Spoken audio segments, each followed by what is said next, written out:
What's your student loan backstory? I'm getting ready to explain what mine is. I'm Tia with RiseRelief, just coming to speak with you regarding how my student loans snowballed to be $199,000 plus. Everybody is in a different stage in their lives, in their student loan journey. Some of you may have just gone to college and you've taken out debt. Some of you have just graduated and those loans have not started to accrue just as yet. And then there are those like me who have graduated some years ago and the student loans have accrued into a massive debt amount that is unsustainable. Upon graduating from high school, I was a late bloomer in getting my particular college degree. I didn't get a college degree immediately the traditional way after the 4-year stint. Once you hit 18, you go to college, you get your bachelor's degree. 4 years later, you're good. I didn't get my bachelor's degree until about 3 years after the norm of where I should have gotten my degree. I decided to go to a school called American Intercontinental University. This was around the time where we had schools, and I call them the fast track schools, like DeVry, Strayer University, Argosy University, Everest, and of course the funnier one, ICDC College. But I wouldn't say that American Intercontinental is along the same lines as ICDC College, but it was one of those schools where it was not your traditional fast, slow track at your average 4-year degree. These were colleges where you could get a degree quickly, 2.5 years, 3 years if you needed it. And these particular colleges advertised to people like myself who were ready to go ahead and get into the career field. I chose this particular school because it was a quick way for me to go ahead and try to catch up with my life. Also, it was the type of college that I liked. It was hybrid. They had online classes plus brick and mortar, in which we would just fast track our way on to a degree. My degree was in a bachelor's degree in business with a concentration in international business. American Intercontinental University, or AIU, had many, many campuses, one in London, one in South Florida. There's one in Atlanta, Houston, to name a few places. And unfortunately, over the course of time, just like all of these other schools that I mentioned earlier on have closed down, a few of their particular headquarters have closed as well. And so now they're just an online school with just 2 locations, one in Houston and one in Atlanta. London is closed, South Florida is closed. Don't get me wrong, I had a great college education. The school in and of itself was fantastic. I learned a lot. I learned about accounting, I learned about statistics, I learned about investing, I learned about marketing. The school was really good, and so I was happy when I got my degree within the 3-year stint as promised. When I originally went to the school, it costed somewhere around 60 grand, $60,000, which, yes, it is expensive, way more expensive than your traditional college setting, but that was a risk that I was willing to take because after I decided to get that degree, I wanted to get a job with the FBI and become an intelligence analyst. And so that's what I wanted to do. And upon graduation, I looked at the salary amount. The salary for GS7 for the intelligence analyst was at about $45,000 to $65,000. And so I calculated because I had no debt, I had no mortgage, I had no car loan. My car was paid for, and it would have been really easy for me to pay off that loan within about a 5-year stint. And so that was my idea. I said, okay, well, if I just graduate, pay this loan off in a matter of 5 to 6 years, we should be good to go. And I knew that I could do it. And unfortunately, it didn't work that way. I grew up in an era, I'm a millennial, grew up in an era where college was, I don't want to say it was forced down our throats, but it was sold to us as this plan that if you didn't go to college, you wouldn't have any skill sets. You would be a McDonald's worker. You would be working at a warehouse. Companies wouldn't hire you, and even companies would advertise to high schoolers and say, we will even help you pay for your college to get you in. We need you to have a bachelor's degree because if you get a bachelor's degree, your salary will be this more of an X amount instead of a person who has an associate's degree or a high school diploma. And so these were the things that we saw on a regular basis. And even at our schools, our counselors, our teachers, they all made it seem like they going to college was the only way, the all in be all. And so that's what the culture was at the time. And so I fell for it. I fell for it. And I've learned now that you don't even have to have a college degree to even make it, to do anything, to be a millionaire, to start a business. You don't have to have that. I mean, it's good to help depending on the type of career, but it's not needed at all. And that was the type of environment that we grew up in. And a lot of us who are millennials know this. And so happily cap and gowned out, got the diploma. It was great. I was at the Atlanta campus. It was wonderful. And I decided to go ahead and look for a job with FBI. The market had crashed some years prior. And so by the time I graduated with my degree, the market was horrible. It was ridiculously horrible. And many of us were stuck trying to find a job. When I looked up how to get into the FBI intelligence analyst mode of things, a lot of the jobs were not hiring for people who were fresh out of college. They wanted you to already have 2 years of experience. And so that was some of the things we were all experiencing, job hunting. You had to have a certain amount of years of experience. You had to already be a part of the FBI to do a lateral move. Okay. And so me finding a job became difficult. I even moved outside of the FBI, just started looking for jobs anyway.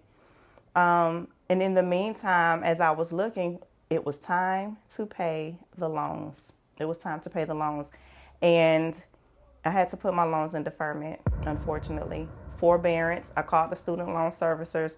And as time went on, this is how the snowball effect started happening. Interest was accruing. In the meantime, I failed to mention that I had to take out private loans as well, about $17,000 worth tagged on, to cover what the federal subsidized and unsubsidized did not cover. I also had to get a co-borrower because with private loans, it's very difficult if you don't have a high credit score. And so now I had these two loans. And so by the time push came to shove, some more years had passed in which I was still looking for jobs. By this point, I'm married. I'm a stay-at-home mom. And deferment was happening, okay? And the interest was accruing over and over and over again. And this is where when you are an 18-year-old, 19-year-old, 20-year-old signing for a promissory note, these are things that you're not thinking about. You're thinking, I'm going to get this career. I'm going to get this job. I'm going to be financially responsible. I'm going to pay off these loans. Nobody signs the promissory note thinking that they're going to default on their loans. Same thing with mortgages. Same thing with your car loan. You don't sign these things thinking, oh, hardship is going to come. I'm not going to pay these things off. I'm going to take this money and run with it and not do my due diligence as far as paying my loans off are concerned. And that was not the all in be all as far as when I signed, and I'm sure you as well, when you signed, you weren't thinking about repercussions of the economy dropping or not being able to find a job. You weren't thinking about, okay, what if I lose my job? What if I get sick? The forbearance has no, it doesn't care. The interest is gonna accrue over and over and over again until you are able to pay on that principal, until you are able to pay the interest along with the main balance at hand. And if you don't, that's where it becomes a problem. And that's what ended up happening to my loans. And so this snowball effect happened with the interest accruing over time, and that's how my loans grew. Now here we are a couple of years later, and I checked my loan balance, and now it's at $100,000 all of a sudden, just over time. And so I said to myself, I can't keep going on like this. I have to do a career change. I couldn't find a job with a business administration degree, so I decided to become a teacher. And in that way, I ended up getting my master's degree, which was an additional. And I hated it so much because I said, I got to take out more loans in order to get this next degree, which was a master's degree. But I was thinking, okay, if I become a teacher, then I'll be able to start paying on my loans like I need to. But at this point, it's at $100,000. And now I'm going to add on an additional 20. So now, after I graduate with a master's degree, now I'm at 120. Who has 20 grand just like that to just pay? Some people do. Some people are blessed like that. Some people have parents who have the money like that. I didn't. I don't. I didn't have that financial backing. And so many thousands upon thousands of people like myself had to do it. They have to take out more loans in order to get the master's degree so that they can have the skill set. I took out the loans again so that I could come up because I was unable to find a job with a bachelor's degree. Do you see how that works? And that's a trap. It's a trap. And so now I'm a teacher. I did get the master's degree. Now we're at 120 grand. And my salary going in with the master's degree now is a measly $40,000. $40,000. That's my salary. What in the world am I going to do with $40,000? I have children now. We're paying on a mortgage for daycare because that's how much daycare costs. Literally $1,200 a month to pay on daycare. We have insurance, so many bills, groceries, and guess how much my student loan bill is? It's $1,200. So now I'm at the point of where I'm having to get involved with IBR, which is the income-based repayment. And so now here I am at 120 grand. I get a job, first year going in and teaching, and it's a measly $40,000. Like, what am I going to do with $40,000? Now I have rent, a car note to pay for, daycare fees, which is a mortgage as well, daycare fees, $1,200 a month, okay, groceries, insurance, and then here comes the student loan bill, which is at $1,200 a month. And so now I'm having to get into some help at this point. I'm calling on Sally Mae, NailNet, Navient, all of these loan services. Sally Mae starts to dissipate at this point anyway, and they sell their loans to NailNet and Navient. So I get into the IBR, which is income-based repayment plan, where I'm telling them I'm making $40,000 a year. And so thank God that existed because it dropped my payment amount to about $500 a month instead of the $1,200, which was so helpful. Now, the hard part about that is that yes, you have a low payment plan and you're paying month by month so that you won't mess your credit score up. But what's accruing? Interest is accruing. The principal's not really moving. And so what's happening again? Just like the deferment and the forbearance, the loans snowball some more. And snowball more and snowball more. Yes, I'm paying on the loans, but the loans start to snowball all the more. And so even though IBR is helping, the loans are snowballing more, okay? And we're saying snowball because when you think about snow and you form a ball, especially with cartoons, starts off small and you roll it down the hill, more snow collects. That's what's happening with the student loans, okay? I have a job, I'm paying on the loans, but everything is still accruing again, okay? Mind you, we started at 60 grand and now here I am at 120. As time goes on, I hear about PSLF, which had been in existence years prior, and I had never heard of it before. And so I looked into PSLF, which is Public Service Loan Forgiveness. These are for those who serve in the government, teachers, firefighters, police officers, nonprofit organizations. And if you pay on your loans for 120 consecutive months, which is approximately 10 years, at the 10-month mark, they forgive your loans contingent upon that you've paid and you were financially responsible with your loans. Now, mind you, I had been responsible as best as I could, especially with the IBR and paying on my loans. And so I signed up for that, okay? And I called in, they said, oh, you have to consolidate the loans. And so this was around the time where I literally looked at the big picture of the amount of loans that I have. I consolidated in 2022 and I looked at the picture.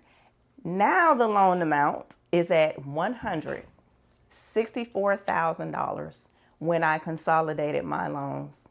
$164,000. We went from $60,000.